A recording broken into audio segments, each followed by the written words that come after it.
मित्रांनो, यूट्यूब चॅनलवरती सर्वांचं हार्दिक आणि हार्दिक स्वागत आहे. तर मित्रांनो, आपण केंद्र प्रमुख भरतीसाठी लागणारे जे काही महत्त्वाचे प्रश्न असतील ते या ठिकाणी पाहणार आहे पहा. त्यासोबत बघा केंद्र प्रमुख भरतीसाठी जे काही आपले महत्त्वाचे पी-डी-एफ असतील किंवा महत्त्वाचे अपडेट असतील बघा, त्याची जी काही आपण एक WhatsApp ग्रुप तयार केलेला आहे बघा, त्याची लिंक खाली डिस्क्रिप्शन बॉक्समध्ये बघा. त्यावर क्लिक करून तुम्ही तो ग्रुप नक्की जॉइन करा. डिस्क्रिप्शन बॉक्समध्ये मित्रांनो त्या ग्रुपची लिंक टाकलेली बघा. सर्वात पहिले ते काम करून घ्या. त्यावर क्लिक करून तुम्ही तो ग्रुप नक्की जॉइन करा. चला आपण प्रश्नाकडे वळूयात आता. प्रश्न क्रमांक पहिला मित्रांनो, शालेय पोषण आहार योजनेअंतर्गत इयत्ता टिंब-टिंब ते टिंब-टिंबपर्यंत विद्यार्थ्यांना मध्यान्ह भोजन दिले जाते. तर मित्रांनो, याचं योग्य उत्तर आहे बघा 1ली ते 8वी बघा 1ली ते 8वी पर्यंत जे काही बघा भात खिचडी असती ते या ठिकाणी दिली जाते पहा. पुढचा प्रश्न आहे मित्रांनो, शालेय पोषण आहार योजनेअंतर्गत टिंब-टिंब शाळेमधील विद्यार्थ्यांना मध्यान्ह भोजन देण्यात येतं. तर बघा याचं योग्य उत्तर आहे पहा, स्थानिक स्वराज्य संस्थेतील सर्व शाळा, शासकीय शाळा, खाजगी व्यवस्थापनाच्या अनुदानित शाळा म्हणजे वरीलपैकी सर्व याचं योग्य उत्तर आहे पहा. पुढचा प्रश्न आहे मित्रांनो, शालेय पोषण आहार योजनेअंतर्गत इयत्ता 1ली ते 5वी मधील विद्यार्थ्यांसाठी टिंब-टिंब उष्मांक म्हणजे कॅलरी आणि किती ग्रॅम प्रोटीनयुक्त आहार देण्यात येतो? खूप महत्त्वाचा प्रश्न आहे पहा. तर मित्रांनो याचं योग्य उत्तर आहे पहा, 450 कॅलरी दिल्या जातात आणि 12 ग्रॅम प्रोटीन या ठिकाणी प्रोटीनयुक्त आहार देण्यात येतो पहा. आता एका अंड्यामध्ये असतात मित्रांनो 6 ग्रॅम प्रोटीन म्हणजे 2 अंडे या ठिकाणी देण्यात आले पाहिजेत पहा, बरोबर? तर बघा 450 ग्रॅम कॅलरी आणि 12 ग्रॅम प्रोटीन ऑप्शन क्रमांक आहे. मित्रांनो प्रश्नाची क्वालिटी पहा, क्वांटिटी पहा कशाप्रकारे. व्हिडिओ शेवटपर्यंत बघा, तुमचे मार्क यामधून 100% वाढणार आहेत पहा. व्हिडिओ शेवटपर्यंत पाहायचं आहे बघा, मी तुमचं एक सुद्धा मिनिटं वायाला घालत नाही. त्यामुळे व्हिडिओला नक्की एक लाईक करा बघा. लाईक केल्यावर तर माझी मेहनत 100% काम करते आणि चॅनलवर नवीन असाल तर चॅनलला सुद्धा सबस्क्राईब करायचं आहे आपल्याला. प्रश्न क्रमांक 4 आहे मित्रांनो, शालेय पोषण आहार ही टिंब-टिंब पुरस्कृत योजना आहे. तर मित्रांनो, ही केंद्र सरकार पुरस्कृत काय पहा योजना आहे शालेय पोषण आहार. शालेय पोषण आहार योजनेची सुरुवात टिंब-टिंब रोजी झाली. तर मित्रांनो याचं योग्य उत्तर आहे ऑप्शन क्रमांक क 22 नोव्हेंबर 1995. लक्षात ठेवा, शालेय पोषण आहार योजनेची सुरुवात 22 नोव्हेंबर 1995 झाली पहा. नेक्स्ट मित्रांनो, शालेय पोषण आहार योजनेअंतर्गत सुरुवातीच्या काळामध्ये इयत्ता 1ली ते 5वी या वर्गामधील विद्यार्थ्यांसाठी प्रति महिन्याला टिंब-टिंब मोफत तांदूळ देण्याची व्यवस्था होती. तर मित्रांनो याचं योग्य उत्तर आहे ऑप्शन क्रमांक बी 3 किलोग्राम. लक्षात ठेवा मित्रांनो, प्रतिमाह 3 किलोग्राम होती. नेक्स्ट मित्रांनो, इसवी सन टिंब-टिंबमध्ये सर्वोच्च न्यायालयाने विद्यार्थ्यांना शालेय पोषण आहार योजनेअंतर्गत कोरडा तांदूळ न देता शाळेमध्ये शिजून खावा असा आदेश दिला. तर लक्षात ठेवा मित्रांनो, याचं योग्य उत्तर आहे ऑप्शन क्रमांक ब 2001. लक्षात ठेवा मित्रांनो 2001. आपल्या सर्वांना माहिती आहे आता केंद्र प्रमुख भरतीचे जे काही पेपर आहेत ते जवळ आले आहेत पहा. आपल्याला काम पण बघायचं, त्याचबरोबर अभ्यास पण करायचा आहे पहा. कॉम्पिटिशन चांगला असणार आहे पहा. आपल्याला हलक्यामध्ये घ्यायचं नाही पहा. संधी या ठिकाणी भरपूर दिवसातून आपल्याला मिळालेली आहे आणि या संधीचा आपल्याला फायदा करून घ्यायचा असेल तर योग्य डायरेक्शनने अभ्यास होणं खूप गरजेचं आहे पहा. आपल्यासाठी मी PDF घेऊन आलेलो आहे पहा. या PDFमध्ये रिव्हिजनसाठी चांगले प्रश्न असणार आहेत. तुम्ही कोणत्याही फावल्या वेळामध्ये, सुट्टीमध्ये, मधल्या सुट्टीमध्ये किंवा कधी पण ह्या PDFला रिव्हिजन मारू शकता. फक्त ₹399 ह्या PDF असणार आहेत मित्रांनो. कमी वेळेमध्ये जास्त अभ्यास करण्यासाठी ह्या PDF मी लॉन्च केलेल्या आहेत पहा. या ठिकाणी तुम्हाला ह्या PDF नक्की मिळणार आहेत अभ्यासक्रमानुसार केंद्र प्रमुख भरतीसाठी पहा. बुद्धिमत्तेच्या काही टेस्टसुद्धा आपण बनवलेल्या आहेत पहा. ₹399 मध्ये मी सगळं तुम्हाला या ठिकाणी देणार आहे पहा. बघा हा जो काही नंबर दिसतोय 9325230840 किंवा हा जो काही QR कोड आहे यावर तुम्ही स्कॅन करून पैसे पाठवू शकता आणि याच नंबरला स्क्रीनशॉट पाठवा मित्रांनो. मी तुम्हाला एका मिनिटामध्ये लगेच या ठिकाणी सगळ्या PDF पाठवून देईल पहा. बरोबर, WhatsAppला तुम्ही नक्की मला संपर्क साधा, स्क्रीनशॉट पाठवा पेमेंटचा. बघा ₹399 मध्ये आपल्याला हे सगळ्या PDF मी देऊन टाकणार आहे पहा. बघा तुम्हाला काय करायचं आहे 9325230840 या नंबरला या ठिकाणी पेमेंट करायचं आहे आणि त्याच नंबरला या ठिकाणी स्क्रीनशॉट सेंड करायचा आहे किंवा या नंबर हा जो काही QR आहे याला सुद्धा तुम्ही स्कॅन करून पेमेंट करू शकता. लवकरात लवकर PDF घ्या मित्रांनो. ₹399 आपले कोणत्याही ठिकाणी खर्च होऊन जातात, परंतु या ठिकाणी जर आपण या ठिकाणी चांगल्या गोष्टीवर खर्च केला तर नक्कीच आपल्याला फायदा होणार आहे. कमी वेळेमध्ये जास्त अभ्यास. बघा आपल्या सगळ्याला माहिती आहे फास्ट रिव्हिजनसाठी मित्रांनो ह्या सगळ्या आपण PDF बनवल्यात पहा. PDF एवढं इंटरेस्टिंग आहेत, तुम्ही वारंवार वाचून सगळे प्रश्न पाठ करणार आहेत आणि पूर्णपणे तुमच्या डोक्यामध्ये फिक्स होणार आहेत पहा. त्यामुळे लवकरात लवकर घ्या.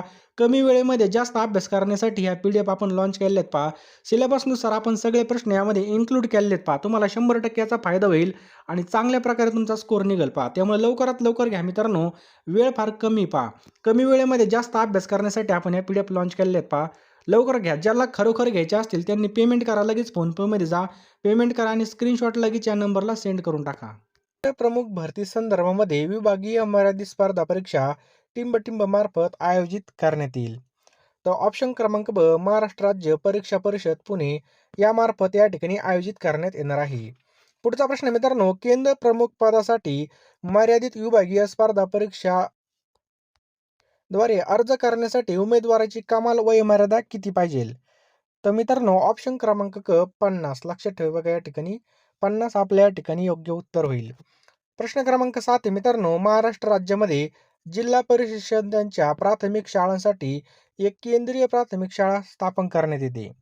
तर मित्रांनो, याचं योग्य उत्तर आहे ऑप्शन क्रमांक जर या ठिकाणी पाहिलं तर क. मित्रांनो लक्षात ठेवा, 10 शाळांसाठी एक केंद्रीय प्राथमिक शाळा स्थापन करण्यात येते. पहा किती, 10 शाळांसाठी एक केंद्रीय शाळा स्थापन करण्यात येते.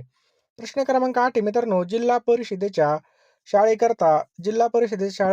परिषदेच्या टिंब शाळेकरता केंद्र प्रमुख पद निर्माण करण्यात आलं आहे. तर मित्रांनो, केंद्रीय प्राथमिक ऑप्शन क्रमांक डी, जिल्हा परिषदेच्या केंद्रीय प्राथमिक शाळेकरता केंद्र प्रमुख हे जे काही पद आहे बघा, हे निर्माण करण्यात आलेलं आहे. टिंब जिल्हा परिषद शाळांसाठी एक केंद्र प्रमुखाचं पद निश्चित करण्यात आलं आहे. तर मित्रांनो, ऑप्शन क्रमांक या ठिकाणी क, 10 जिल्हा परिषद शाळांसाठी बघा एक केंद्र प्रमुख जे काही पद आहे बघा, हे निश्चित करण्यात आलेलं आहे. केंद्रीय प्राथमिक शाळा, काय प्रश्न पहा या ठिकाणी, केंद्रीय प्राथमिक शाळा आणि केंद्र प्रमुखाचं कार्य म्हणजे? तर मित्रांनो पहा, शिक्षणाच्या जे काही बघा सार्वत्रिकरणाचे मूल्य आणि जे काही सूक्ष्म आहे बघा त्याचं नियोजन करणे, विद्यार्थ्याची उपस्थिती टिकवण्यासाठी प्रयत्न करणे हे सुद्धा बरोबर आहे. प्राथमिक शिक्षणाची गुणवत्ता आणि दर्जा उंचवणे हे सुद्धा, म्हणजे यापैकी सर्व ऑप्शन मित्रांनो हे सगळे बघा केंद्र प्रमुखाचे कार्य आहेत. समजलं? प्रश्न क्रमांक 11 आहे मित्रांनो, जिल्ह्यांतर्गत जिल्हा परिषद शाळेकरता एकूण केंद्र प्रमुखाची पदे निश्चित करण्याची जबाबदारी टिंब यांची असते. तर कोणाची असते मित्रांनो? ऑप्शन क्रमांक क, मुख्य कार्यकारी अधिकारी. लक्षात ठेवा, मुख्य कार्यकारी अधिकारी जिल्हा परिषद. पुढचा प्रश्न मित्रांनो, केंद्र प्रमुखाची पदे मर्यादित विभागीय स्पर्धा परीक्षांद्वारे भरण्यासंदर्भामध्ये आवेदन पत्र मागवणे, जिल्ह्यामध्ये परीक्षा केंद्र निश्चित करणे, परीक्षेचे वेळापत्रक जाहीर करणे आणि परीक्षा घेणे, निकाल जाहीर करणे ही संपूर्ण जे काही कर्म आहे टिंब यांच्याकडून पार पाडली जातात. हे कोणाकडून कार्य पार किंवा जे काही काम आहेत बघा, हे कोणाकडून पार पाडली जातात? तो ऑप्शन क्रमांक मित्रांनो या ठिकाणी क आहे आपलं, महाराष्ट्र राज्य परीक्षा परिषद. मित्रांनो लक्षात ठेवा, महाराष्ट्र राज्य परीक्षा परिषद. प्रश्न क्रमांक 13 आहे मित्रांनो, केंद्रीय प्राथमिक शाळेचे प्रमुख उद्दिष्ट म्हणजे? तर केंद्रीय प्राथमिक शाळेचे प्रमुख उद्दिष्ट म्हणजे बघा, समूहामधील प्राथमिक शाळांचं प्रशासकीय व शैक्षणिक संनियंत्रण करणे हे सुद्धा बरोबर आहे. शिक्षणाच्या सार्वत्रिकरणासंदर्भामध्ये समूहातील शाळांना वार्षिक व मानसिक उद्दिष्ट ठरवून देणे हे सुद्धा बरोबर आहे. समूहामधील सर्व शाळांमधील सर्व विद्यार्थ्यांच्या किमान अध्ययन क्षमता संपादन गुणांचे मूल्यमापन करणे हे सुद्धा बरोबर आहे. म्हणजे ऑप्शन क्रमांक ड ह्या ठिकाणी आपलं बरोबर उत्तर आहे मित्रांनो. लक्षात आलं? ऑप्शन क्रमांक ड. प्रश्न क्रमांक 14 आहे, दिनांक 14 नोव्हेंबर 1994च्या शासन निर्णयानुसार एकूण टिंब केंद्रीय प्राथमिक शाळा स्थापन करण्याचा निर्णय घेण्यात आला. तर किती घेण्यात आलेला आहे मित्रांनो? तर ऑप्शन्स क्रमांक अ 4860 मित्रांनो आपल्या या ठिकाणी योग्य उत्तर आहे बघा. 4860 हे आपल्या या ठिकाणी योग्य उत्तर आहे. प्रश्न क्रमांक 15 मित्रांनो, केंद्रीय प्राथमिक शाळांच्या केंद्र प्रमुखाचे गोपनीय अहवाल टिंब लिहितात. योग्य उत्तर मित्रांनो याचं ऑप्शन क्रमांक ब, विस्तार अधिकारी शिक्षण. मित्रांनो, केंद्र प्रमुखाचे गोपनीय अहवाल हे लिहित असतात. प्रश्न क्रमांक 16 आहे, केंद्रीय प्राथमिक शाळेच्या केंद्र प्रमुखाचे विस्तार अधिकारी शिक्षण यांनी लिहिलेले गोपनीय अहवाल यांचं पुनर्विलोकन टिंब कडून करण्यात येतं. कोणाकडून करण्यात येतं? तर लक्षात ठेवा मित्रांनो, ऑप्शन क्रमांक अ, गट शिक्षणाधिकारी बघा यांच्याकडून हे करण्यात येत असतं. प्रश्न क्रमांक 17 मित्रांनो, केंद्र प्रमुखाला, काय प्रश्न आहे बघा, केंद्र प्रमुखांना नैमित्तिक रजा मंजूर करण्याचा अधिकार कोणाला असतो? तर ऑप्शन क्रमांक अ आपल्या या ठिकाणी योग्य उत्तर होईल, विस्तार अधिकारी. ऑप्शन क्रमांक अ, विस्तार अधिकारी यांना अधिकार असतो. पहा प्रश्न क्रमांक 18 आहे, जिल्हा परिषद शाळांमधून केंद्रीय शाळा निवडण्यासाठी त्या शाळेची जी काही पटसंख्या आहे कमीत कमी टिंब-टिंबपेक्षा अधिक असावी. कितीपेक्षा अधिक असावी? तर ऑप्शन क्रमांक क 200 पेक्षा आपल्या या ठिकाणी योग्य उत्तर होईल पहा. 200 पेक्षा. प्रश्न क्रमांक 19 आहे. केंद्रीय प्राथमिक शाळांच्या केंद्रप्रमुखाची प्रमुख कर्तव्य कोणते कोणते आहेत? तर बघा, समूहातील प्राथमिक शाळांचा दर्जा उंचावण्यासाठी शिक्षकांच्या मासिक गट संमेलनाचं आयोजन करणे बरोबर आहे पहा. समूहामधील सर्व शाळांमध्ये सहशालेय कार्यक्रमाचं नियोजन करणे हे सुद्धा बरोबर आहे. आणि महिन्यातून किमान एक ग्राम शिक्षण समितीच्या बैठकीमध्ये उपस्थित राहून मार्गदर्शन करणे हे सुद्धा बरोबर आहे. म्हणजे यापैकी सर्व मित्रांनो या ठिकाणी आपलं योग्य उत्तर होईल. प्रश्न क्रमांक 20 आहे. समूहातील जिल्हा परिषद प्राथमिक शाळेतील मुख्याध्यापकाचे शाळा प्रमुखाचे वार्षिक आणि गोपनीय अहवाल कोण लिहितात? तर मित्रांनो ऑप्शन क्रमांक केंद्र प्रमुख हे लिहित असतात. प्रश्न क्रमांक 21 हे पहा. केंद्र प्रमुखांनी आठवड्यातून किमान टिंब तासिका अध्यापन करणं आवश्यक आहे. तर बघा 12 तासिका म्हणजे 12 तास अध्यापन करणं काय पहा आवश्यक आहे. प्रश्न क्रमांक 22 हे पहा. केंद्रीय प्राथमिक शाळा स्थापन करीत असताना या शाळा संदर्भामध्ये टिंबच्या अपेक्षा होत्या. तर मित्रांनो या ठिकाणी जर पाहिलं केंद्र शाळा ही समूहामधील शाळांसाठी व शिक्षकांसाठी शैक्षणिक संशोधन संस्था म्हणून कार्य करेल हे सुद्धा या ठिकाणी बरोबर आहे. ऑप्शन क्रमांक ब पहा. समूहातील शाळेस किमान 2 महिन्यातून एकदा भेट देऊन भेटीचा अहवाल शिक्षणाधिकारी यांच्याकडे सादर करणे हे सुद्धा बरोबर आहे. प्रश्न क्रमांक क मित्रांनो समूहातील मुख्याध्यापक आणि शिक्षकांच्या प्रयत्नाने शाळाबाधा मुलांना विशेष प्रयत्नामधून शाळेत दाखल करून घेतील. म्हणजे ऑप्शन क्रमांक ड आपल्या या ठिकाणी योग्य उत्तर होईल वरीलपैकी सर्व. प्रश्न क्रमांक 23 आहे मित्रांनो. शासन निर्णय 10 जून 2014च्या अधिसूचनेनुसार इंग्रजी भाषा विषयाकरता टिंब टक्के केंद्र प्रमुखाचे पदी राखीव असतात इंग्लिश भाषेकरता. तर 50% मित्रांनो आपल्या या ठिकाणी योग्य उत्तर होईल पहा लक्षात ठेवा 50%. पुढचा प्रश्न मित्रांनो. केंद्र प्रमुखाच्या नियोजन विषयक कार्यास टिंब कार्याचा समावेश होतो. या ठिकाणी जर पाहिलं तर केंद्र शाळा अंतर्गत 100% विद्यार्थ्यांची वैद्यकीय तपासणी करण्याचं नियोजन करणे हे सुद्धा बरोबर आहे. केंद्र शाळा अंतर्गत सर्व शिक्षकांना शैक्षणिक वर्षाच्या प्रारंभी वर्ग विषय वाटून देणे हे सुद्धा या ठिकाणी योग्य आहे. आणि केंद्र शाळा अंतर्गत सर्व शिक्षकांच्या सेवा अंतर्गत प्रशिक्षणाचं वार्षिक नियोजन करणे हे सुद्धा ऑप्शन बरोबर आहे. म्हणजेच ऑप्शन क्रमांक ड यापैकी सर्व ऑप्शन या ठिकाणी बरोबर आहेत. प्रश्न क्रमांक 25 आहे. केंद्र प्रमुखाचं मूल्यमापन विषयक कार्यामध्ये टिंबचा समावेश होतो. तर पहा या ठिकाणी केंद्राअंतर्गत शाळेतील शिक्षक आणि मुख्याध्यापकांचे वर्षाअखेरीस मूल्यमापन करून त्यांचा गोपनीय अहवाल लिहिणे. त्याच्यानंतर ऑप्शन क्रमांक ब पहा. केंद्राअंतर्गत प्रत्येक शाळेमध्ये विद्यार्थ्यांच्या अध्ययन क्षमता तपासून मूल्यमापन रजिस्टर ठेवलेलं आहे का ते नियमित भरले जातं का याची सुद्धा तपासणी करणे. आणि केंद्राअंतर्गत प्रत्येक शाळेतील सर्व मुला-मुलींची त्रैमासिक क्षमता चाचणी घेणे. म्हणजे यापैकी सर्व या ठिकाणी आपले योग्य उत्तर आहेत. प्रश्न क्रमांक 26 आहे. केंद्र प्रमुखाच्या शैक्षणिक कर्तव्यामध्ये टिंब कर्तव्याचा समावेश होतो. तर या ठिकाणी जर पाहिलं प्रत्येक वर्षी केंद्रामध्ये शिक्षक मुख्याध्यापक यांच्या सहाय्याने शाळा प्रवेश पात्र मुलांचं 100% सर्वेक्षण करून घेणे हे सुद्धा बरोबर आहे पहा. 31 जुलै पूर्वी शाळा दाखलपत्र मुला-मुलींची 100% पट नोंदणी झाली किंवा नाही याची सुद्धा खात्री करणे हे सुद्धा योग्य आहे. शाळाबाह्य पट नोंदणीपैकी 5% पट नोंदणीची प्रत्यक्ष पडताळणी करून पाहणे हे सुद्धा बरोबर आहे. म्हणजे ऑप्शन क्रमांक ड आपल्या ठिकाणी योग्य उत्तर होईल. केंद्र प्रमुखांनी शाळा भेटीदरम्यान टिंब बाबी पडताळून पाहणे आवश्यक असतं. तर या ठिकाणी जर पाहिलं शिक्षकांनी केलेलं कार्य पाहावं. शिक्षक जे काही विद्यार्थी बघा त्यांची जी काही क्षमता आहे अभ्यास करण्याची किंवा अध्ययन क्षमता ही पाहावी. विद्यार्थ्यांचे स्वाध्याय, गृहपाठ, प्रयोगही हे चेक करावं. म्हणजे यापैकी सर्व मित्रांनो या ठिकाणी योग्य उत्तर होईल. प्रश्न क्रमांक 28 आहे. केंद्र प्रमुखाच्या प्रशासकीय कार्यामध्ये टिंब कार्याचा समावेश होतो.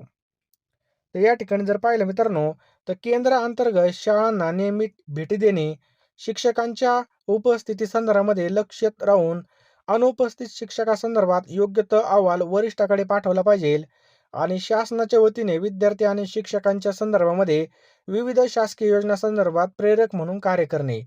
यापैकी सर्व मित्रांनो याचं योग्य उत्तर आहे. केंद्र प्रमुखांनी आर्थिक बाबी संदर्भामध्ये टिंब-टिंब कर्तव्य पार पाडणे आवश्यक आहेत. खूप महत्त्वाचे पहा कोणते कर्तव्य आहेत? तर बघा शासन आणि जिल्हा परिषदेच्या वतीने वेळोवेळी जे काही निर्गमित करण्यात येणाऱ्या आदेशाचा अभ्यास करून त्या संदर्भामध्ये मुख्याध्यापकांना मार्गदर्शन करणे. त्याच्यानंतर केंद्राअंतर्गत शाळा दरम्यान काही आर्थिक गैरव्यवहार आढळल्यास अशी बाब तात्काळ वरिष्ठांच्या लक्षात आणून देणे हे सुद्धा बरोबर आहे. शालेय साहित्याची खरेदी करत असताना किंवा शासकीय अनुदानाचा वापर करीत असताना विहित कार्यपद्धतीचा अवलंब करण्यात सर्व शाळांना मार्गदर्शन करणे हे सुद्धा बरोबर आहे. म्हणजे यापैकी सर्व ऑप्शन हे बरोबर आहेत. प्रश्न क्रमांक 30 आहे. केंद्र प्रमुखाच्या कार्यालयीन कर्तव्यामध्ये टिंब-टिंब कर्तव्याचा समावेश होतो. तर बघा प्रत्येक महिन्याच्या 25 तारखेपूर्वी पुढील महिन्यामधील संभाव्य शाळा भेटीचा कार्यक्रम विस्तार अधिकारी यांच्याकडे सादर करणे एकदम बरोबर. दर महिन्याला 5 तारखेपूर्वी मागील महिन्यामधील शाळा भेटीचा कार्यक्रम विस्तार अधिकारी यांच्या मार्फत गट शिक्षण अधिकारी यांच्याकडे पाठवणे हे सुद्धा बरोबर आहे. केंद्र प्रमुख कार्यालयाचे संपूर्ण रेकॉर्ड्स अद्ययावत ठेवणे हे सुद्धा बरोबर आहे. म्हणजे ऑप्शन क्रमांक ड यापैकी सर्व आपल्या ठिकाणी योग्य उत्तर होईल पहा. यापैकी सर्व. समजलं? लगे या ठिकाणी फोनपेमध्ये जा किंवा Google पेमध्ये जा. हा नंबर टाइप करा किंवा हा जो काही क्यूआर आहे, हा सुद्धा स्कॅन करा डायरेक्ट आणि ₹299 पेमेंट करा. मी तुम्हाला लगेच महत्त्वाच्या केंद्र प्रमुख भरतीसाठी लागणाऱ्या सगळ्या पी-डी-एफ मी तुम्हाला पाठवून देईल पहा. योग्य डायरेक्शनने अभ्यास केला तर यश निश्चित मिळतं पहा. कुठल्याही आपण जर एखाद्या चुकीच्या गाडीमध्ये बसलो, जितकी गाडी रफ्फच चालेल, जितकी फास्ट चालेल, तितकं आपण टार्गेटपासून लांब जाणार आहेत. तसंच या ठिकाणी बघा योग्य डायरेक्शनने तुम्ही नक्की अभ्यास करा. नक्की यश आपलंच आहे पहा. बरोबर आहे की नाही? पी-डी-एफ उपलब्ध मित्रांनो आपल्याकडे पहा केंद्र प्रमुख भरतीसाठी ₹299 तुम्हाला हा जो काही नंबर आहे बघा, या नंबरला सेंड करायचे आहेत आणि याच नंबरला बघा याचा स्क्रीनशॉट टाकायचा आहे बघा. स्क्रीनशॉट टाकल्यानंतर मी तुम्हाला लगेच या ठिकाणी पी-डी-एफ सर्व पाठवून देईल पहा. अतिशय महत्त्वाच्या पी-डी-एफ आपल्या ह्या असणार आहेत पहा. लवकरात लवकर घ्या, लगेच अभ्यासाला लागा. जेवढे दिवस आपल्याकडे आहेत बघा, तेवढ्या दिवसामध्ये आपल्याला या ठिकाणी रात्रीचा दिवस आणि दिवसाची रात्र करायची बघा. एकदम खरडून पेटायचंय बघा आणि टार्गेट जे आपलं आहे बघा, ते टार्गेट हासिल करायचं आहे बघा. त्यामुळे मित्रांनो, हार नाही मानायची बघा. कॉम्पिटिशन लय असणार आहे, हे असणार आहे. काही फायदा नाही. आपल्या मनामध्ये जिद्द असेल तर काही होऊ शकतंय. बरोबर की नाही? लवकरात लवकर पेमेंट करा ₹299. लगेच मित्रांनो, मी तुम्हाला या ठिकाणी सगळ्या पी-डी-एफ मी पाठवून देईल पहा. अतिशय महत्त्वाच्या पी-डी-एफ असणार आहेत ह्या. योग्य डायरेक्शनने अभ्यास होणं खूप महत्त्वाचं आहे. क्विक रिव्हिजनसाठी आपण या पी-डी-एफ बनवलेल्या आहेत पहा. जास्त काही सांगत नाही. तुम्हाला आठवण करून देण्यासाठी मित्रांनो पुन्हा सांगतोय पहा. लगेच फोनपेमध्ये जा आणि लगेच पेमेंट करा आणि लगेच अभ्यासाला लागा.